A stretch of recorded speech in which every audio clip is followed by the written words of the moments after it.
Hello and welcome to a really quick live stream.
I'm not sure how long I'm going to live stream for, maybe 15 or 30 minutes at most.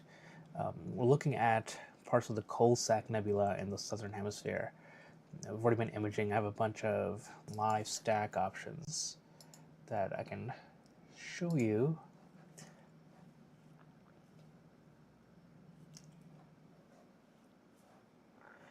So this is, so we're doing like a giant panel mosaic. So these are individual panels here. We also have a reflection slash dust dark nebula called Bernie's 142. But the goal tonight is to just get as much data on the Coal Sack Nebula as we can.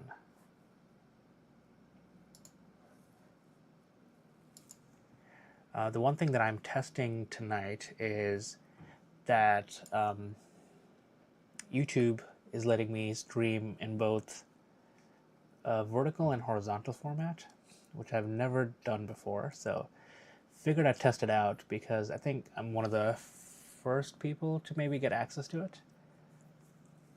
No idea if that'll mean anything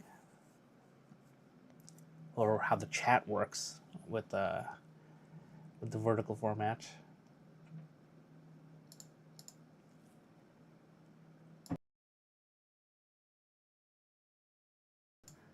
Looks like we're slewing to the next location, which is going to be, I think, the next panel.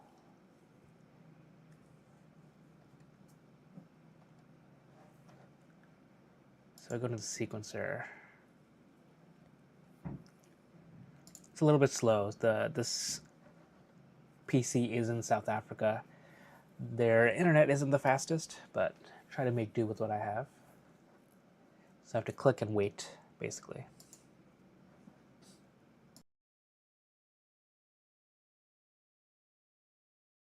Ooh, yeah, that's Omega Centauri. It's gonna be first light on that object. It's been on our list for the last month and a half, but haven't had a chance to image it. But my goodness. So if you look at this is a 10-second exposure, but gain is more than double what unity gain is. So the dynamic range is a little bit skewed.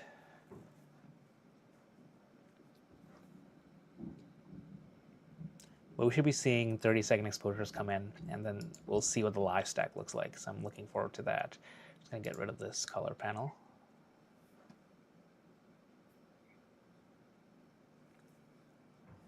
Hey Dallas, welcome.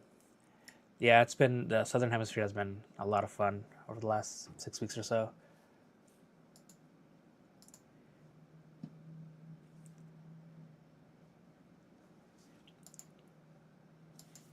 If you haven't had a chance to check out our giant LMC mosaic, I'll link it in the chat.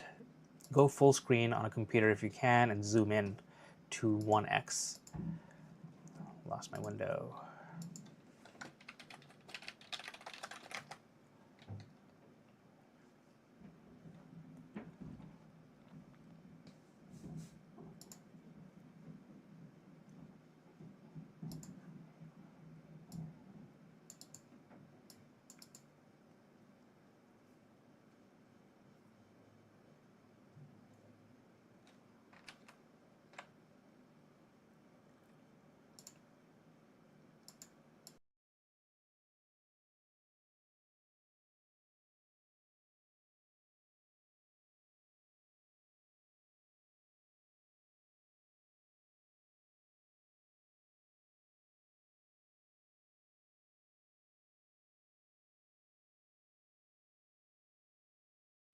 Are you in Dallas?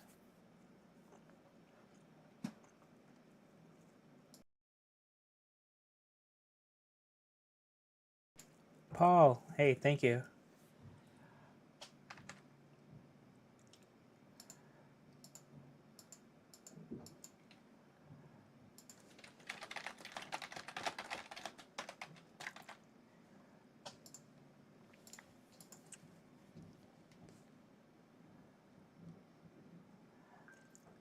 Oh, Florida, you're just Dallas. That's cool.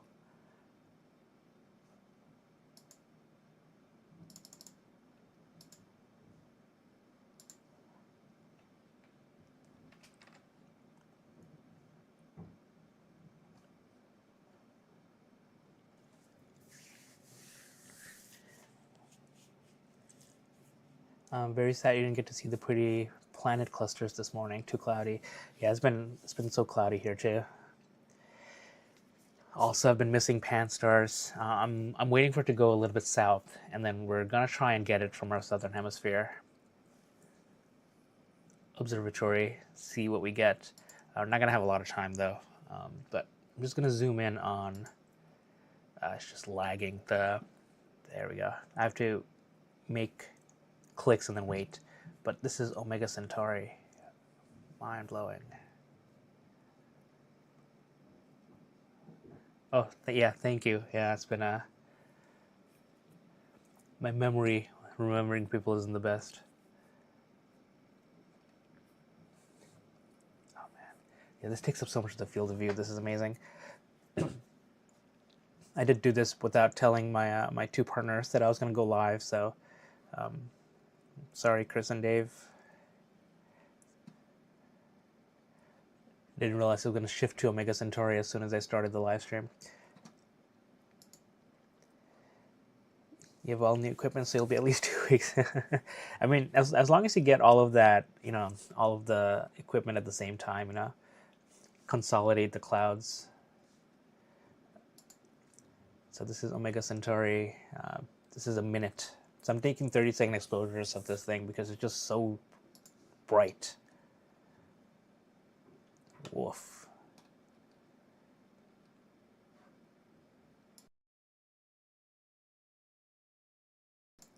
Yeah, I love the Tarantula Nebula. I've been staring at it for weeks now. And when the LMC goes back around, I think, and if we're still renting this rig, I'll probably try and get some more data on the entire LMC. We have to see. We have so many things in our plans.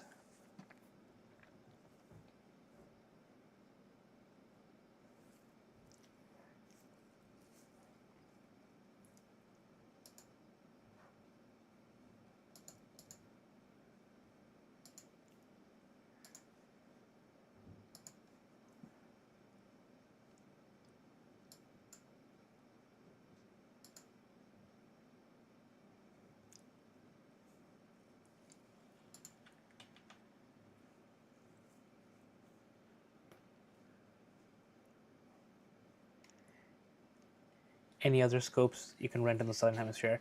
So, fun thing I told people at NEAC last week when I gave my talks is that I'm actually controlling 2 telescopes down there. One isn't exactly public. It's in the same observatory, so I'm helping them test it. But I will. I do have permission to share some of the information, but I will post it in the Discord, and I'll make a quick video about all the things we've been doing down there. So I'm currently controlling 2 telescopes in the same observatory, imaging 2 different parts of the sky. The other rig is a monochrome rig, and it's a longer focal length, bigger aperture telescope. So I'm trying to get some of the smaller stuff there.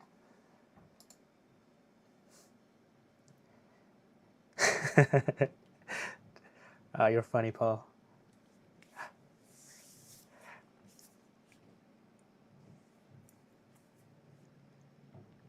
How do I determine exposure lens?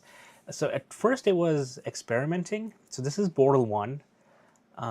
So we aimed for 47 Tucani early on when the Small Magellanic Cloud was in a good position. We did we started with 5-minute exposures and it was just completely blown out, and then we went down to 3 and then 2 and then 1, and then I settled on 30 seconds because that's when we can still see some of the stars in the center and it wasn't completely blown out. So it was just experimental at first.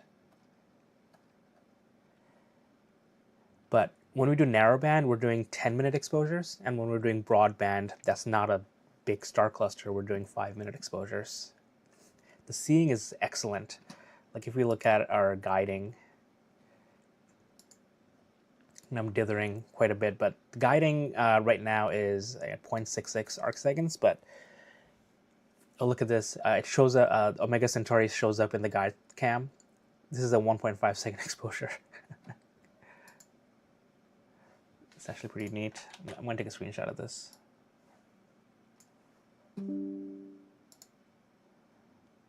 Ten-minute exposure. Yeah, so like all of our narrowband images have been all 10-minute exposures. They all look crispy.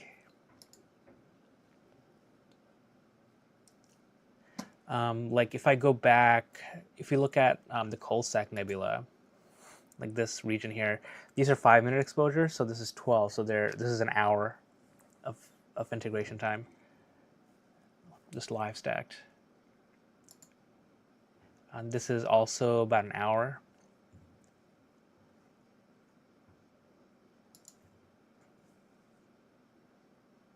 Oops, Omega Centauri. I'm going to go back to the RGB version.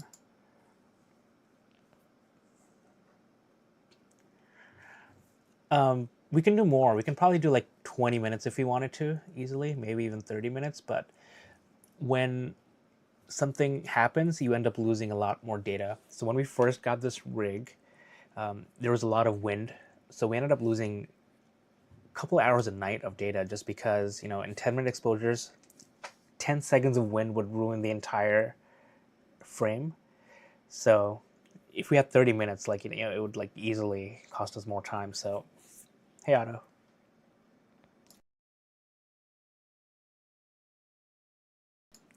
But I do want to experiment with like a 30-minute exposure, do like 3 30-minute exposures and see what that does. There's not a lot of airplanes here that flies over this area, so we don't get those in the frames. But I'm gonna have to make sure it's a crispy clear night and no clouds, because the clouds can, if they stick around, that'll ruin an entire 30 minutes. Satellites, there are a lot of satellites in the twilight hours, like an hour before sunrise, an hour after sunset. But after that, there's barely any. Let's see if I can find any in any of these older exposures. Yeah, I'm going back it's like 2 hours. 23, actually, it's actually 5 hours. So this is 5 hours worth of subs. Just quickly peeking through this, I don't see a single satellite. They're there, but they're not as prominent. Not like the stuff we see here in the north. Yeah, I don't see a single one. But I'll see them right before sunrise and right after sunset for maybe an hour, hour and a half.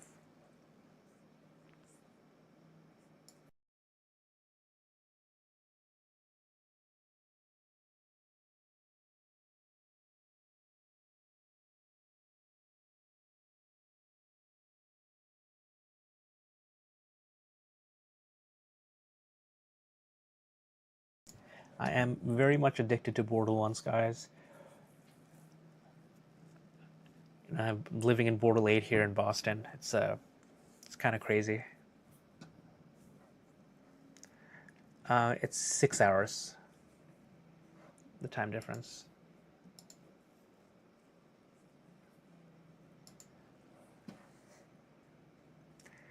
Time there right now is 4:19 a.m.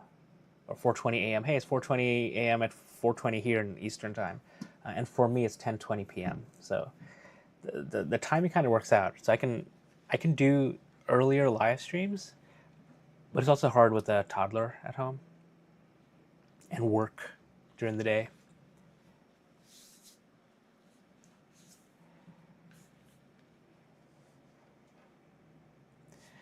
You got to drive out to a dark sky site the other morning. Hadn't seen the Milky Way band in forever. It was so beautiful. Yeah, I know exactly what you're talking about.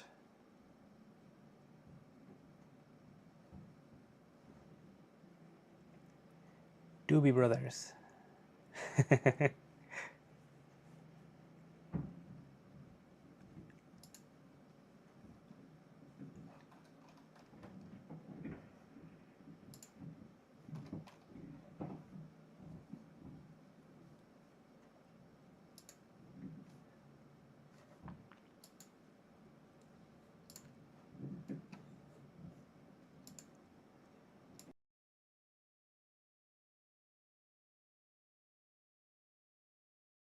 I have the scheduler scheduled to take this for 30 minutes,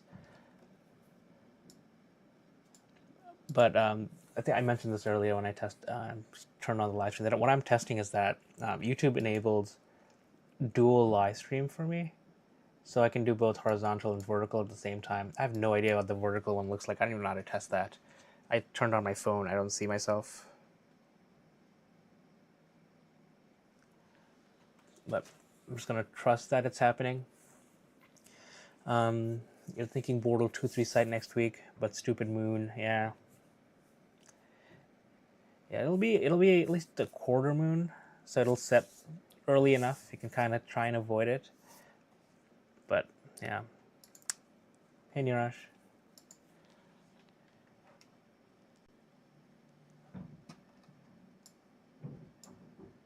This is the part of the talk that you missed because I did do a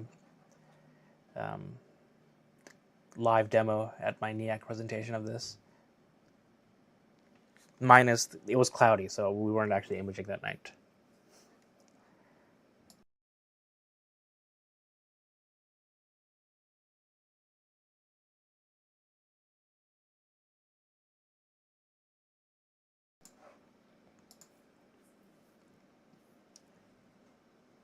Yeah, and you can see the glob in PhD 2 as well. Real neat.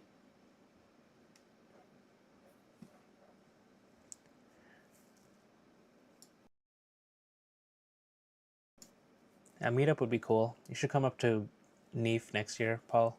It'll be fun.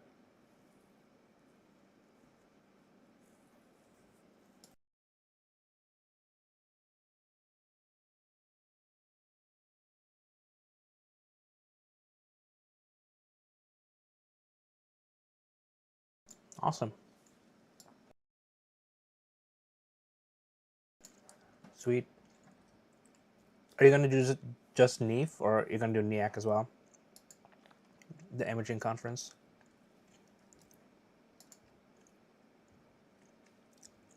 Yeah, Otto. Yeah, this is 1.5 second exposure too.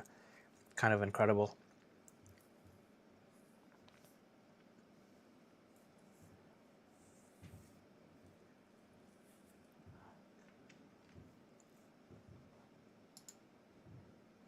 Cool.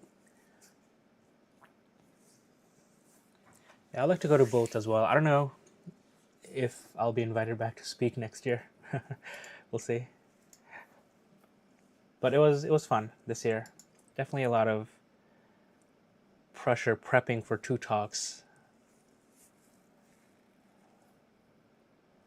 But it was good. I can talk about astronomy for forever. I got another talk in 4 days on Friday. And I'm already prepped for that one. Otherwise, I'd be working on that right now.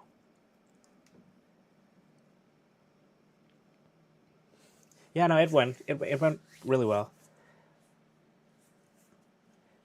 It's always like, at the time you're doing it, you're like, I don't know if I'm doing it right. Are people learning things? Are they enjoying it?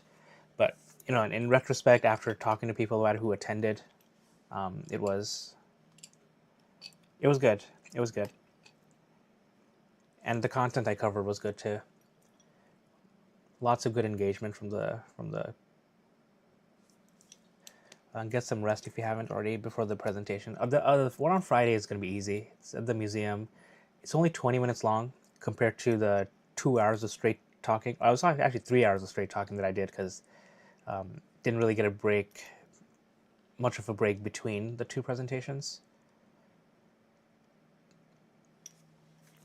So this will be easy, and it's mostly for kids, so lots of pretty pictures. After I'm done with this live stream, I'm going to practice once or twice more, and then I should be good.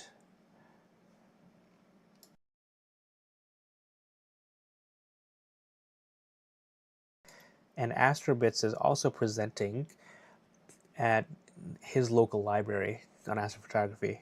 His thing is like an hour and a half long, so.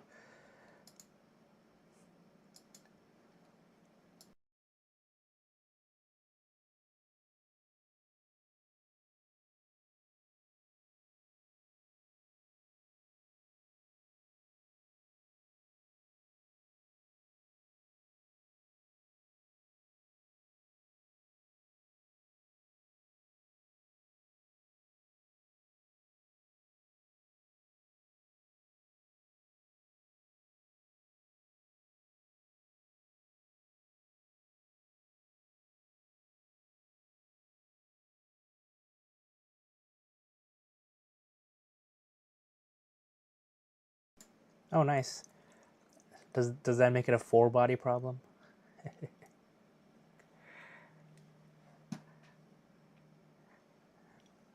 I'm not here all night.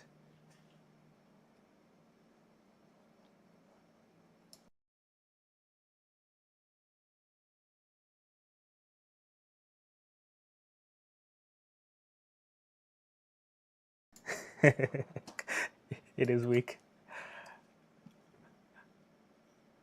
I still stand by my bad jokes. It's what makes me me.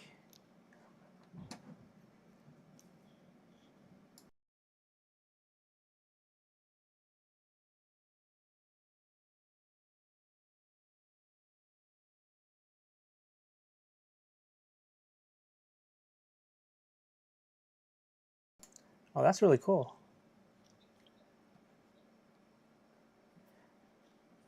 That's awesome. I love going to premieres of things.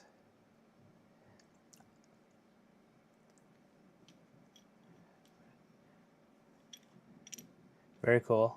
Yeah, reading the books and watching it is on my list. I have so many things on my list. It's kind of insane.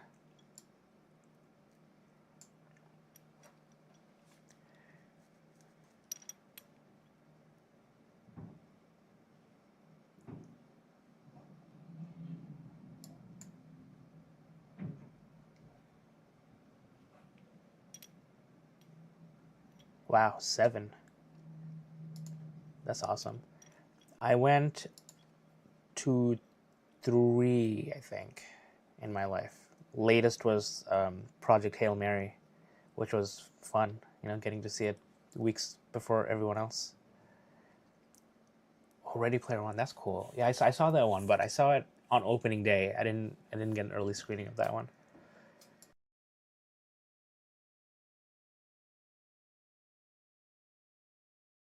I've gotten some early screenings of planetarium shows at the Boston Museum of Science, just because I've been working with them.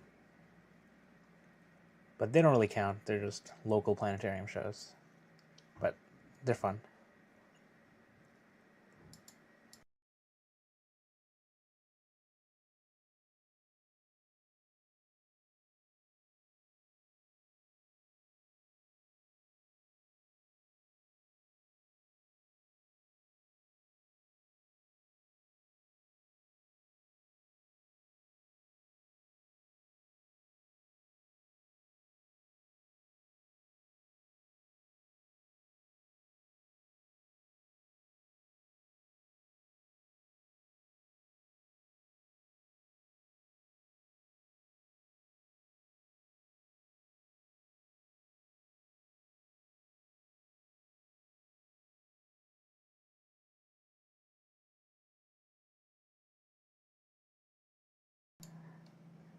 Well, if you come to NEAF next year and we meet, I would like to hear that story.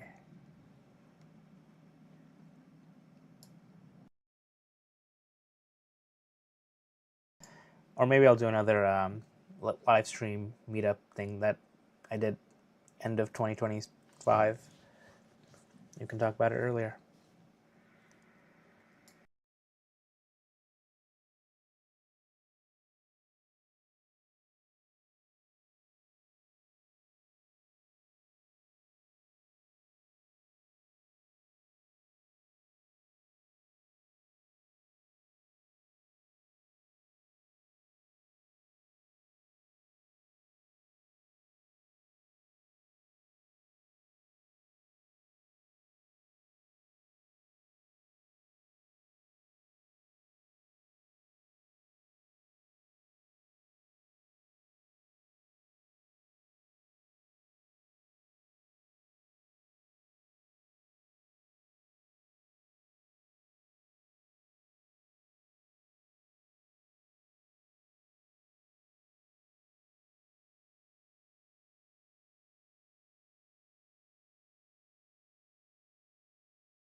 Hey Albert, any in-depth information from NEAF?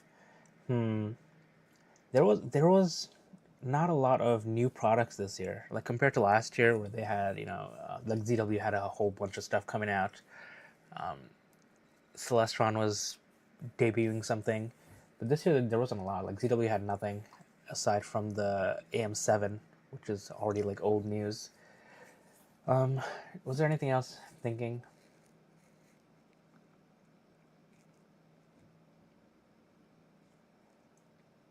I don't think so. I mean, Primo Luce has a new mount that they have not priced yet because they're trying to figure out how many they can sell, which means it's probably going to be super expensive. Tube Tech was there for the first time, so they showed off their cameras and their new Strainwave mount, which looks very similar to the Warp Astron. And let's see. Yeah, I don't really have anything else. I mean, I posted a highlights video, basically covered a bunch of stuff. Takahashi was there with telescopes I can never afford, but I would still like one day. You can probably find the video, but I'll post it in the chat anyway.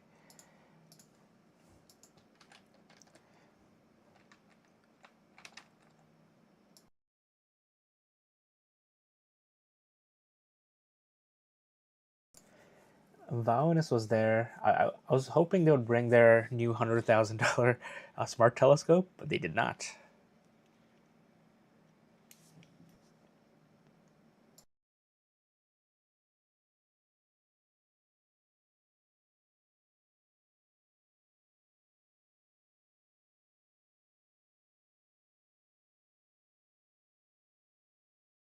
Hey, Cosmic Ray. Yeah, disappoint. Yeah, NEAF. Yeah, I wish they had more new stuff. Hopefully next year is a little bit better. The highlight for me was NEAC this year since I was a first-time speaker there. So most of my focus on that whole thing was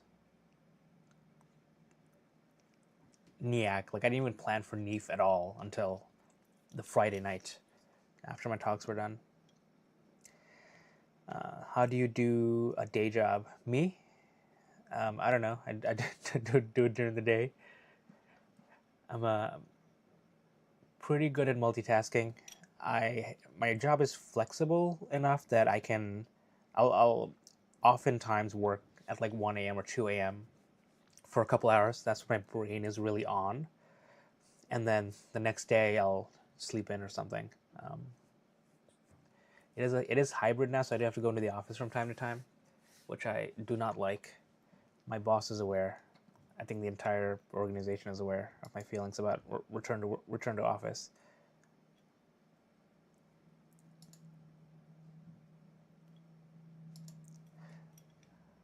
How did you get down south? I took the internet and I'm controlling a telescope from the southern hemisphere. I will link to. I made a video about the start of our adventures in the southern hemisphere. I will link to that. So recommend checking that out. I'm going to do more, and I'm also talking to my two partners in this whole thing. We're going to release some data for people to process. Just got to figure out what data, because we're doing a lot of mosaics, and mosaics are not really easy to provide data for. I took the internet, took the fast lane to the slow lane. I've gigabit internet, but the internet here in this observatory is 11 megabits download, and I think like 3 or 4 megabits upload. So I had to get used to like clicking and then waiting a second or two. Like I clicked sequencer like 3 seconds ago, 4 seconds ago when I started talking, and now it's switched. Same thing with the imaging tab. I clicked now. 3, 2, 1, 0, -1, -2. There we go. See? So it takes a little while. So the whole thing, how this all works is that it's mostly automated now anyway. So I turn the sequencer on. I use sequencer, the target scheduler that has all of our targets, and it just does stuff for me, so I don't really have to worry much about it. Just got to make sure things run. So this was my first talk in NIAC, just automating an advanced imaging with Nina. Hey, John.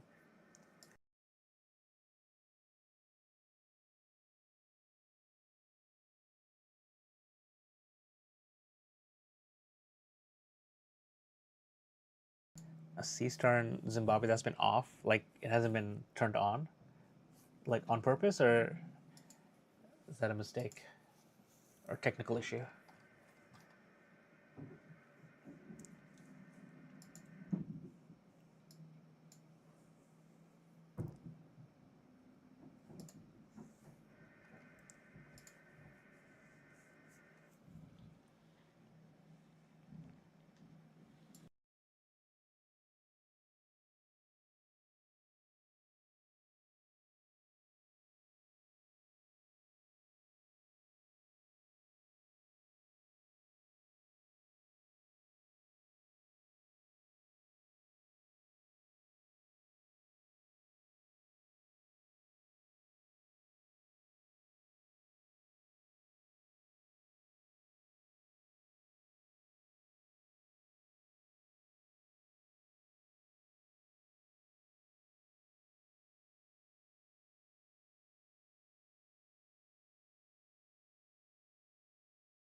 I would like to have like a telescope in like Australia, one in South Africa, and then one in Chile. They're like just far enough apart that I can continuously image all day. Of course, with my legs, they're all going to be cloudy.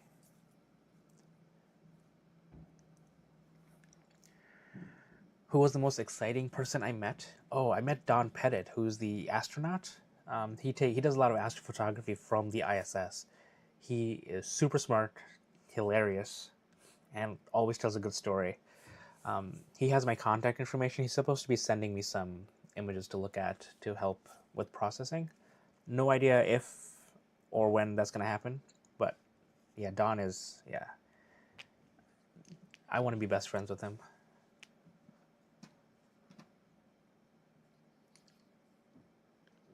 You thought it was me, the most exciting person. I meet myself every morning, and by the end of the day, I'm tired of it.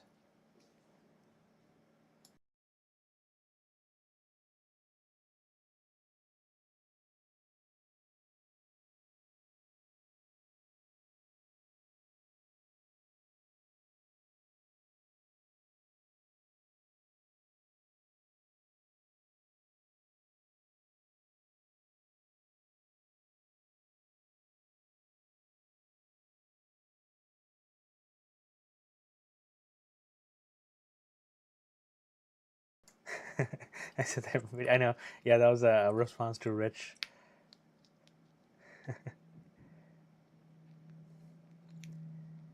He's in Florida, but he has not been broadcasting lately. Yeah, he's been traveling. I think he's been doing stuff. He was on mission control during the Artemis 2 splashdown, which was interesting. So I got to hang out with him at a watch party. Did I see Space Koala there? Yeah, yeah, I did. You should watch my Neef video. She's like in the first 10 seconds. I'm also like in the background of her first video for like 5 seconds. Didn't realize she was recording.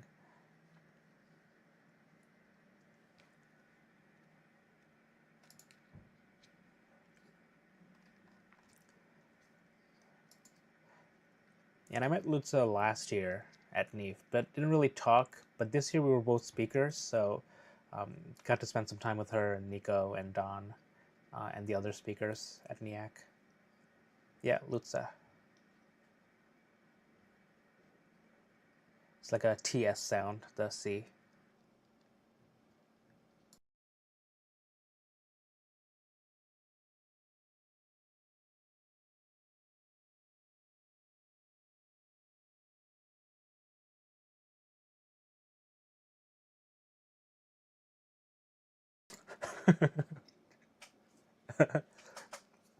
Oh yeah. I'm snacking and you almost made me choke, Paul.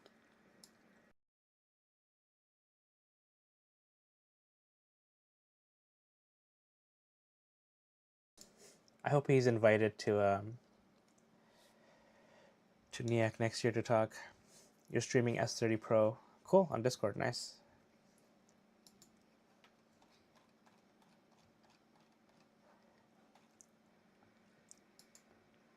I tried doing it yesterday, but it was so humid and so wet outside. And I was so tired. John, you're new to astrophotography, lots of research and consuming content. Love your channel. Thank you so much. Yeah, if you're not on the Discord, feel free to join. We have lots of wonderful people who are always willing to help you. I'm pretty active there. Mr. Kagol, who I don't know if he's still on here, but he's also super helpful. So is Paul. I will post an invite link in the chat in 1 second once I find my Discord window.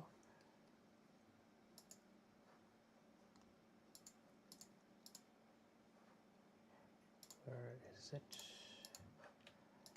Still here. There you go. Discord. You asked me a question earlier.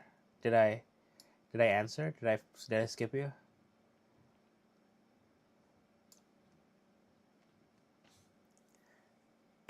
Paul with 5 scopes and 12 steps. I like that.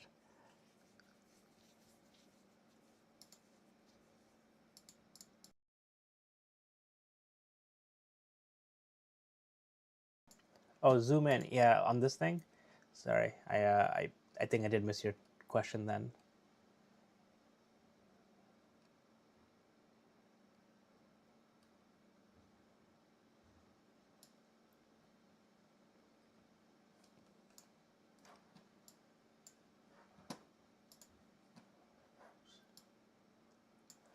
Yeah, looks pretty cool. It's still pretty blown out, but I'll see what I can do in post-processing. If we do want to zoom into something, I mean, I love showing out the Large Magellanic Cloud image.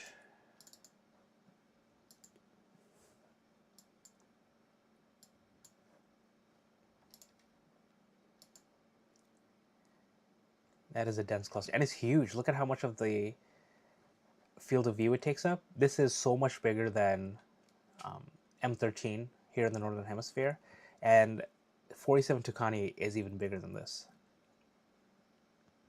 So like if I go to the framing wizard and look this up, let's see. This is going to be easier if I just do this. Omega. If you look at the field of view comparison between the two. Oops.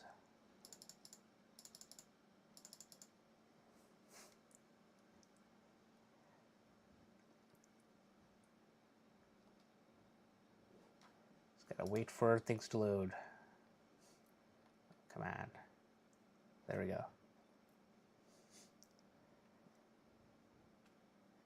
Awesome. I'm glad to hear that, John.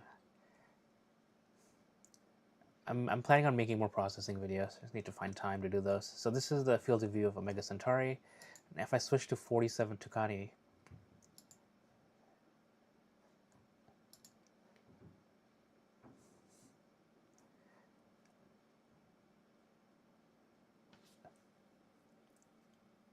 oh, maybe I had that backwards.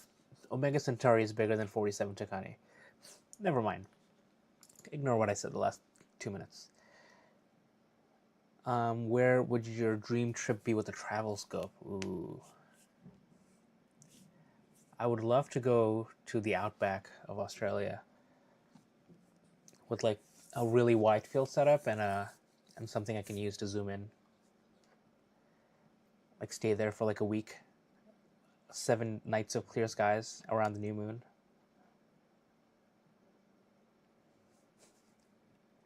That's my dream trip.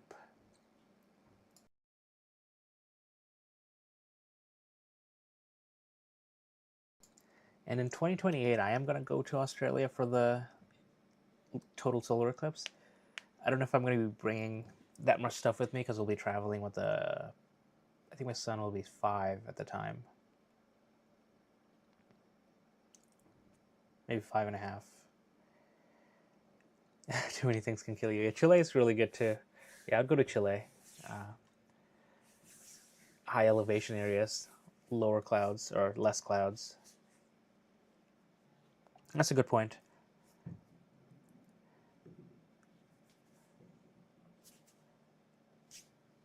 I wonder what's more accessible, you know?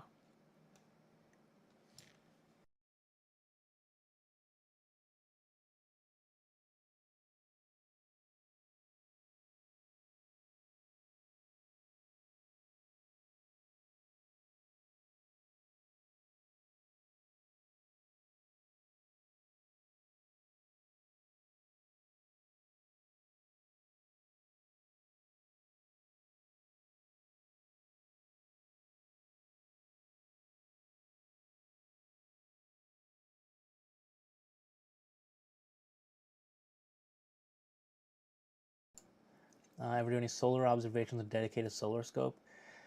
Oh, cool! You did outreach with the H alpha scope. Which telescope did you use? I like. I don't consider myself a pro in anything, but H alpha is a little bit of a specialty of mine. I gave so many talks on H alpha imaging over the last few years. I do have videos of that, so I'll let me find one and link to it.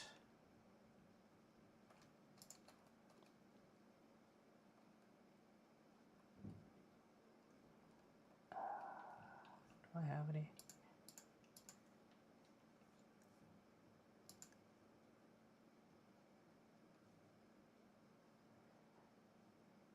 I need to get better about organizing my videos on my channel. Make some better playlists.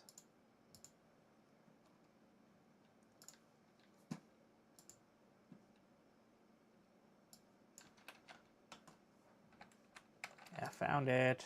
Okay, all right, that's the link. So I made that a couple years ago. So I used to do a ton more H alpha imaging.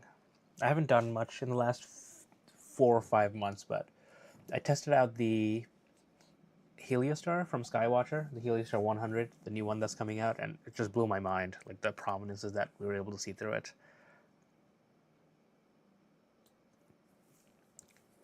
2-day drive from the airport to the observatories in Chile. Yeah, cool. Canary Islands would be cool. Yeah, if you can visit the Atlas Observatory with like all the giant Rosetta telescopes there. Yeah, love to see that. Oh, cool! A gift to the Coronado Solar Max 2. That's amazing.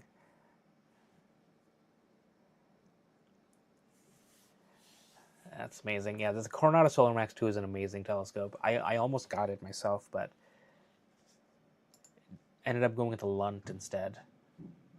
I have a Lunt 40, but I kind of want one of the heliostars, they're just so damn expensive.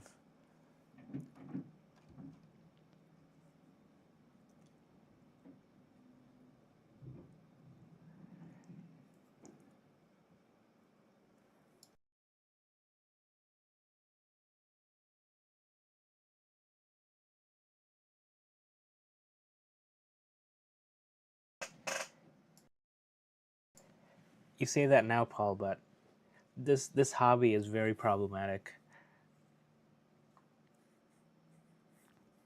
And if you want someone to like talk you out of purchasing more things, I'm not the right person to ask.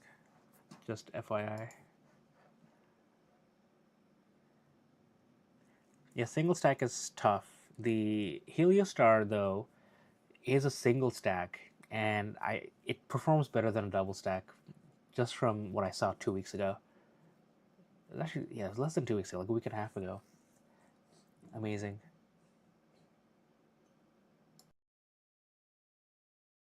There you go, Paul. Accept the SCT for planets. You're already cracking.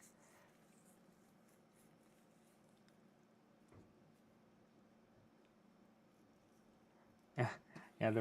It's not a rabbit hole. It's a black hole.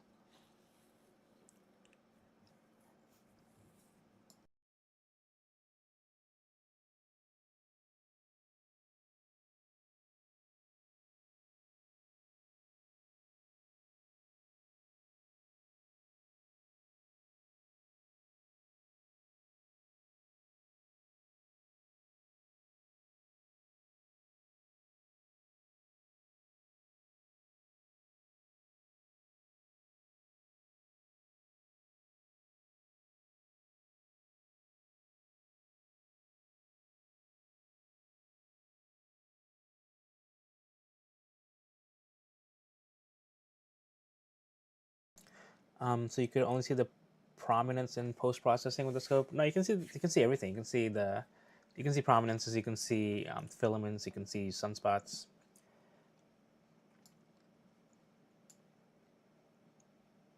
And visually, you can see, it just looks all red, but you can see prominences visually as well.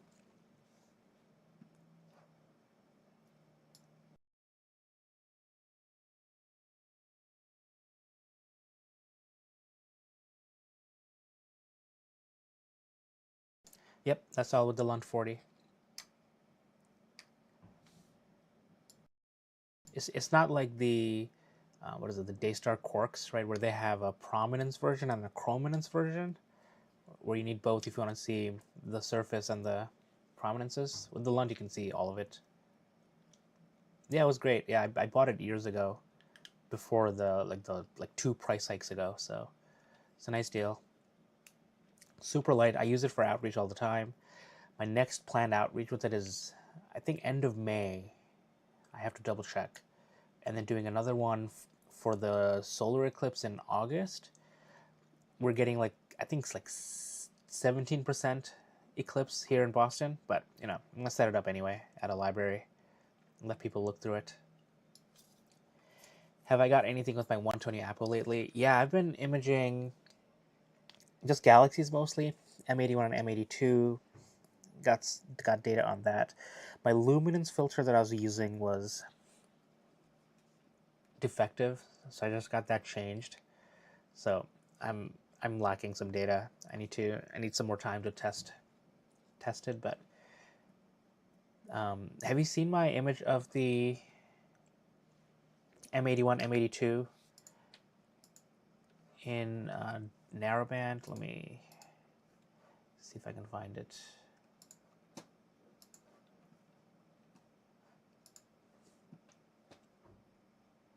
Yeah, like this one here. So this is in on Astrobin.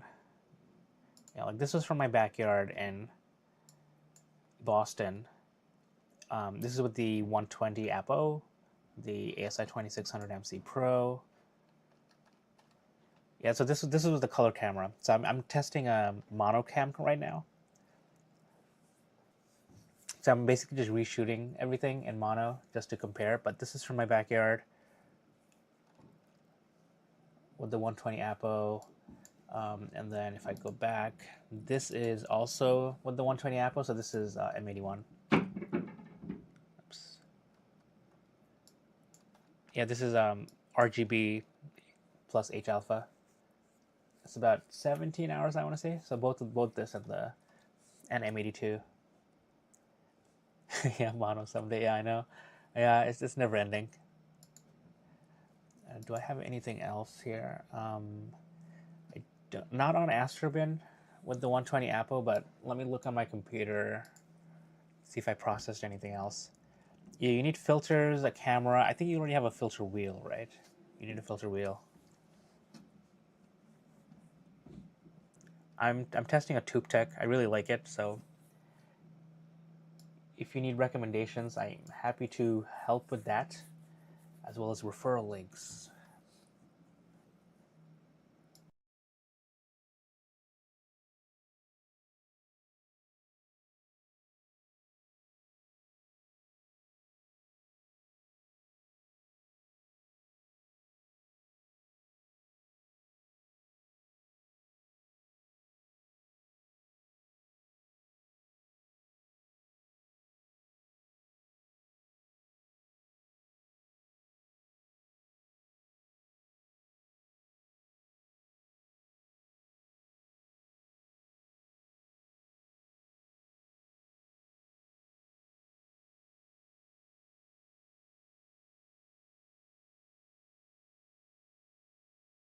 All right, so I haven't processed anything else with the from the 120 Apo, but this is M13 with it, just a raw 30-second exposure.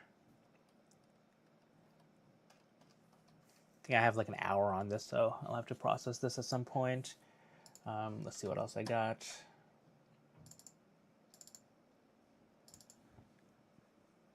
Yeah, I have raw data, but none of these actually look good enough to really go into. Oh, maybe I can show you M80, M51. Oh yeah, this is just a single M51 image. Doesn't look good at all. I need to process it.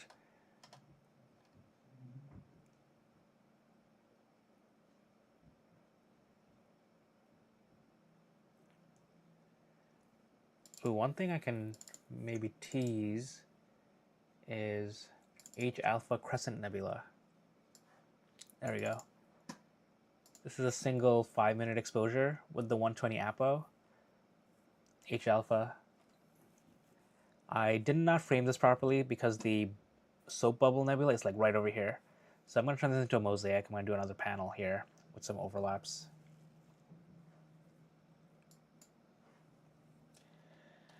You've been planning out your rig, and what I've seen from the Player One astronomy gear, especially Poseidon C Pro, have you had any experience with the gear? No, Player One makes some really good products. The founders of Player One are old founders of ZWO, so the quality is pretty similar.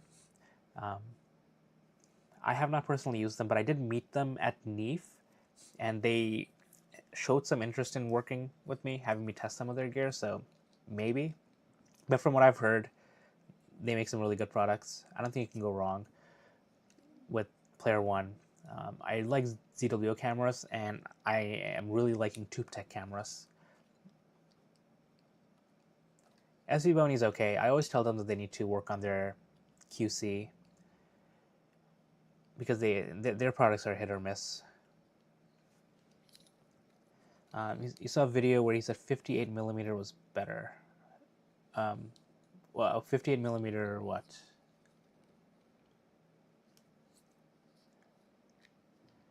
Hey Francis, where are you located? Clear skies. I'm clouded out too. This is like, what is it? 8,000 miles from where I live.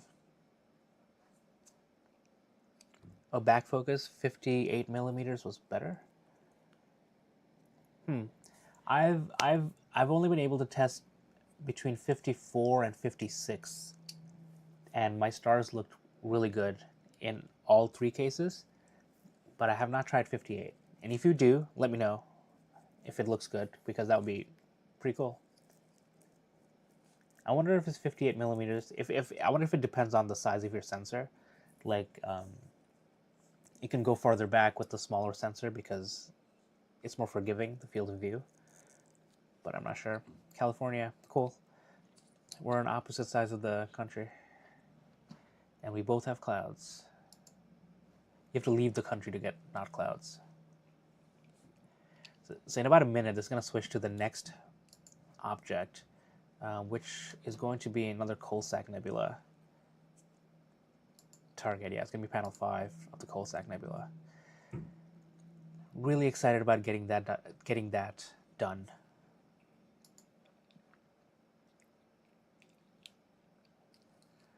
North Carolina.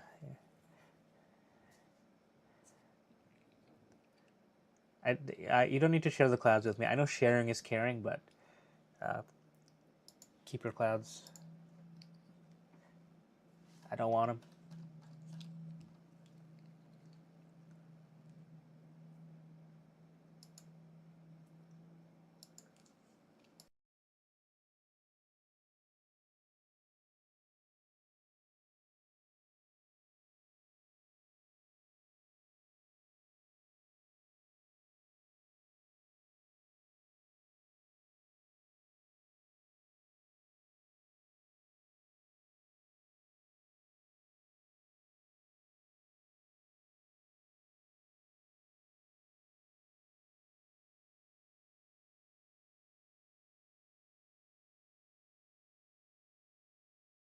Oh yeah, light pollution is bad here too.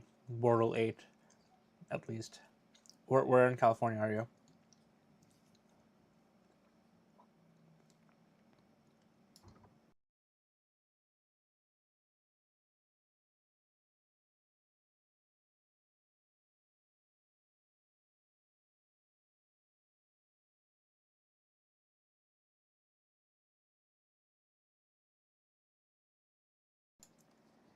Hey Chris, new to this is this telescope a rig that you had set up in South Africa, or are you renting this time?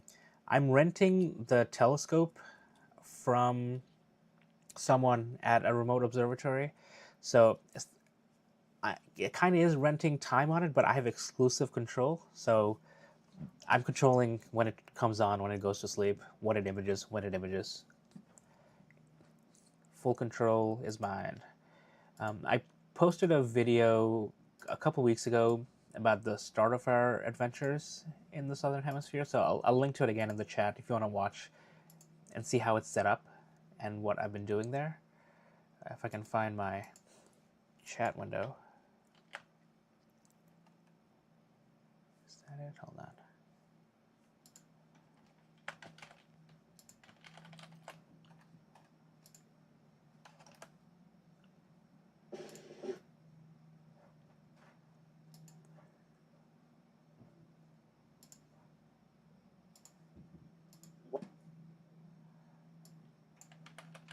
There it is. Okay, putting the video link again in there if you want to check that out and see how this is set up and what we're doing.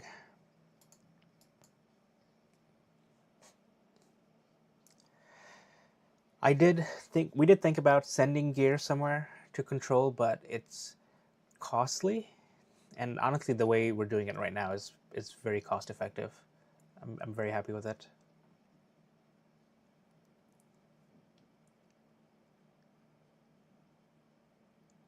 Riverside, Bortle 8. Yeah. Sorry. I'm Boston, Bortle 8.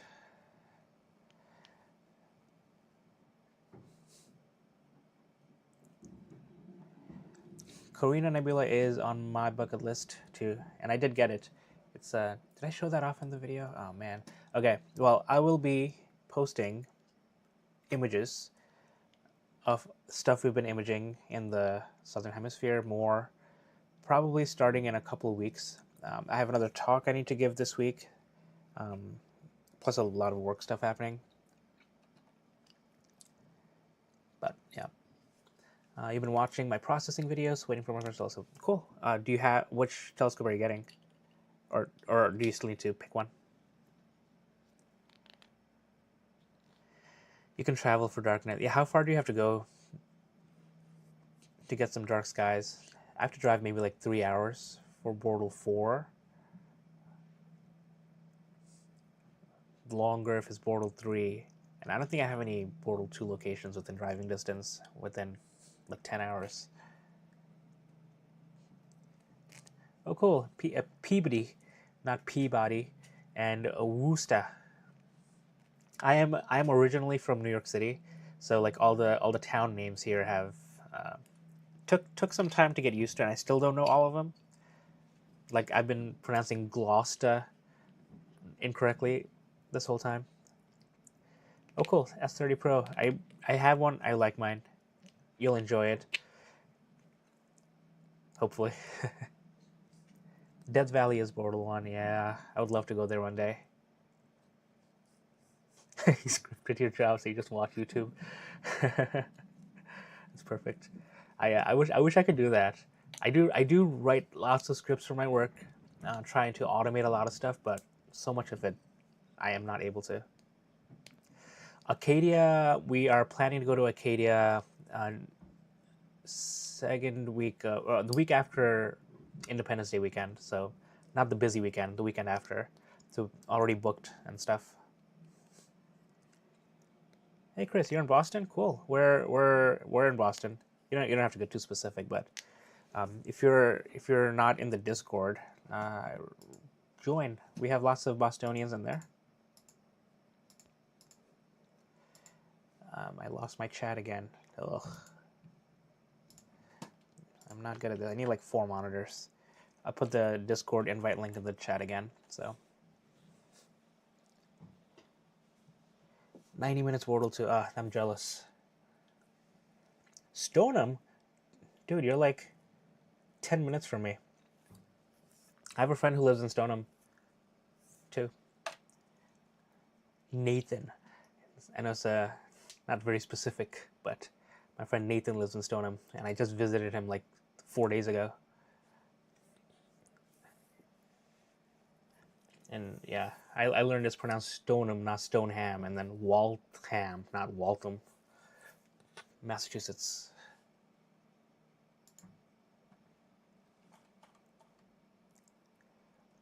My God, 6 hours to Portal 1. I'm jealous, Paul. I would love to live 6 hours from Portal 1. I would go as often as I could. Find a cabin I can build or buy. Yeah, I'd love to go to Death Valley one day. Don't know when. Not when I could die.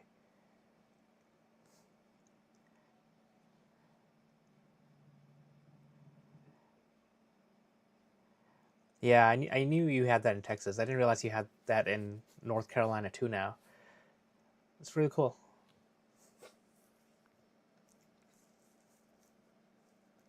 Oh, cool. Portal 3 Astro Group site. Yeah, my astronomy club site used to be a Portal 5, but now it's bordering on Portal 8 just because of all the development around the area. It's really not great. Oh, hey, I missed this one, so it switched to something else, I think. Wait, how many images are you taking? One sec.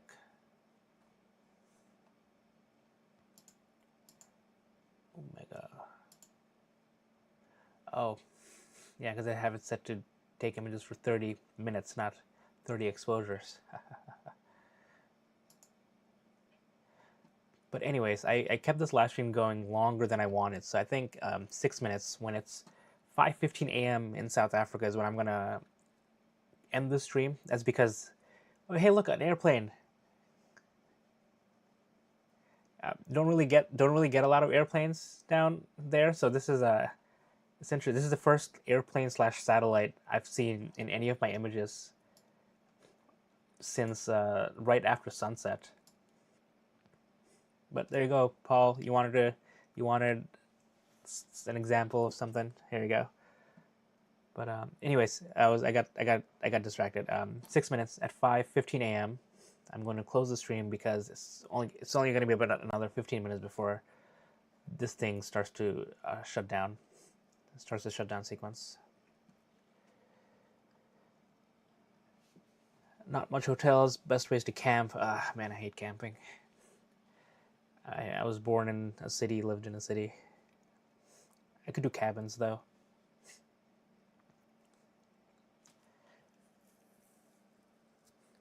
It does not kill the frame, no. With pixel rejection, like these pixels will average out. Like I tell people, do not get rid of frames that only have airplanes and satellite streaks. They'll average out. Just get a lot more exposures. The only frames that you probably want to throw away is if um, if you have clouds, like thick clouds going through, then those can mess things up. But airplanes, no, you don't have to remove them. You don't have to do anything with them. Keep the frames. Like if you look at the live stack, like this is here, but this is only because there's only 33 frames and this is new. But if I keep this going, these will eventually disappear. And then when I take these frames out and process them, the plane trails are going to be non-existent.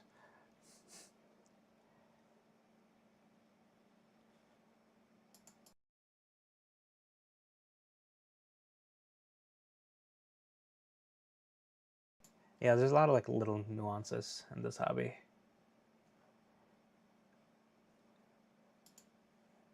But I'm happy to share what I know when I know it. 4 minutes to live stream end. So if anyone has any further questions or anything, let me know. Join the Discord if you haven't yet. Hopefully I've earned your subscription to the channel. I don't know, etc., etc.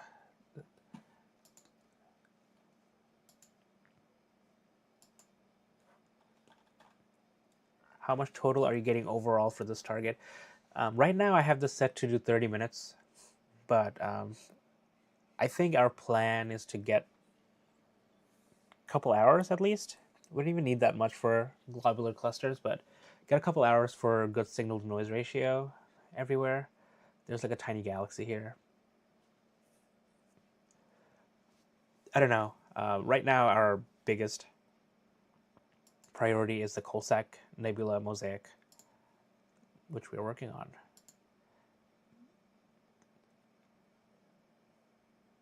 Here's part of it. It's gonna be a giant mosaic. Smash that like button.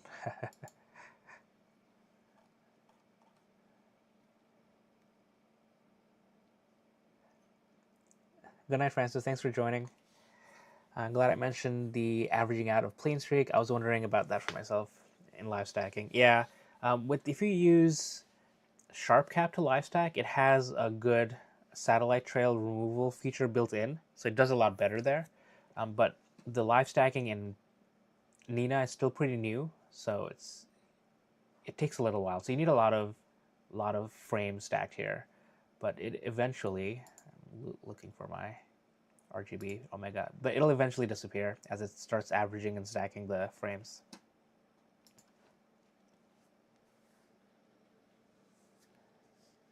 Oh, anytime, John. Thanks for joining. Thanks, Chris. Hope our paths cross. You probably drive past each other on the street and not know it.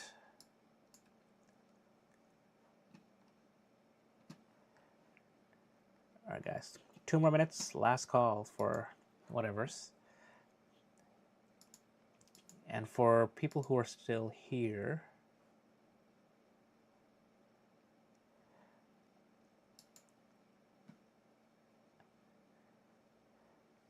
I'm going to give you a quick treat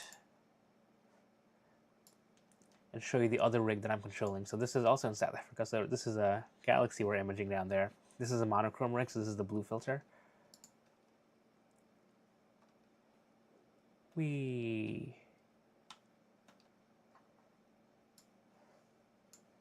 End of spoiler. Favorite scope I own. I mean, it's always the newest one that I get, right? So the 120 Apo, I really, really like that one now. I'm looking forward to using it during nebula season because I got the reducer for it. So I'm looking forward to using it. But besides that, I really enjoyed the 91F. It's smaller, and I think I want to send that to a remote observatory somewhere in the northern hemisphere. I don't know if it's going to be Starfront in Texas or somewhere else, but I would like to send that somewhere. Somewhere Border 1. I'm addicted to Border 1s, guys. I think the 91F has the best of like all the worlds. It has good enough focal length for some of the deeper stuff. It has excellent optics and wide enough that I can get some of the bigger stuff.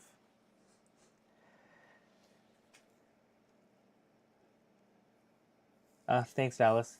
I'm not. I'm at home, so I'm controlling this remotely. I'm still in Boston, so I wish I could travel to South Africa and go control the telescope live there, but maybe one day. Maybe one day. All right, all. Thank you all so much for joining and hanging out tonight. Impromptu live streams is basically how I do anything at all. I got to test the dual stream on YouTube. I don't know if anyone here joined from a vertical stream, but I don't know. If you did, let me know. Not 120. I mean, the 120 right now is my current favorite, but I also really like the 91F. I think that's what I was saying. So that's what I would send because it's easier, it's lighter. I can send a lesser mount than with the 120 Apo.